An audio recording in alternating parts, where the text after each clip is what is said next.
राजस्थान चुनाव से पहले ही भारतीय जनता पार्टी के लिए बुरी खबर आ गई। शायद ये खबर सुनकर आपके भी खुश उड़ जाएंगे। ये खबर दरअसल कांग्रेस और भारतीय जनता पार्टी की सत्ता में वापसी को लेकर है।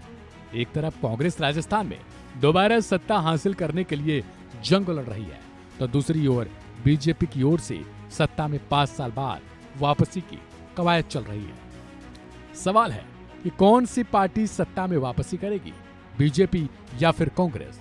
इसको लेकर टाइम्स नाउ की ओर से एक सर्वे किया गया। इस सर्वे के बाद से ही भारतीय जनता पार्टी को सोचना पड़ रहा होगा कि आखिर पार्टी किस अलग रंग में राजस्थान में जाए। हालांकि कांग्रेस खुश जरूर होगी, लेकिन उसके भी होश उड़ चुके होंगे, क्योंकि आगे हम आपको जो सर्वे के बारे में बताने जा रहे हैं, दरअसल वो है ही कुछ ऐसा। राजस्थान में साल के अंत में विधानसभा चुनाव होने वाले हैं और कांग्रेस समेत बीजेपी की ओर से इस साल जीत हासिल कर लोकसभा के लिए माहौल बनाना लक्ष्य है। लेकिन टाइम्स नाउ के एक सर्वे के बाद से ही दोनों पार्टियों के रंग उड़ गए।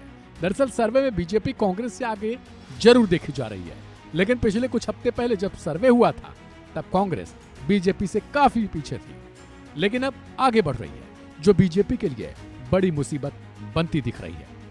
ओपिनियन पोल सर्वे के आंकड़ों में बीजेपी बहुमत आंकड़े के आसपास सीटों पर दर्ज करती दिखाई पड़ रही है।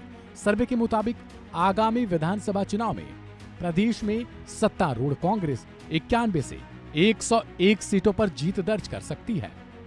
वहीं भारतीय जनता पार्टी को 95 से लेकर 105 सीटों पर जीत दर्ज करने की उम्मीद जताई जा रही है।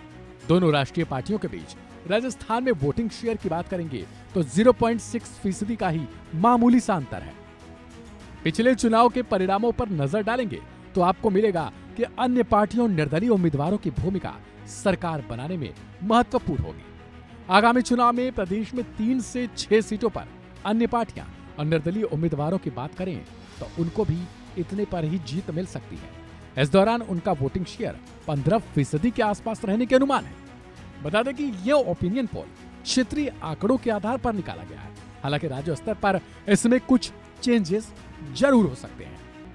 लिहाजा इस ओपिनियन पोल के बाद से बीजेपी और कांग्रेस दोनों सोचने पर मजबूर जरूर होंगी। बता दें कि राज्य में मारवाड़ों की भूमिका आगामी विधानसभा चुनाव में सबसे अहम मानी जा रही है। ऐसे में ओपिनियन पोल सर्वे के हिसाब से देखा जाए तो यहां से भारतीय जनता पार्टी को 30 से 32 सीटें मिल सकती हैं, जबकि सत्ताधारी कांग्रेस को देखा जाए तो वो 27 से 29 सीटों पर जीत दर्ज करने में कामयाब हो सकती है। इसी आधार पर अब कांग्रेस भारतीय जनता पार्टी पर बढ़त बनाते हुए नजर आ रही है।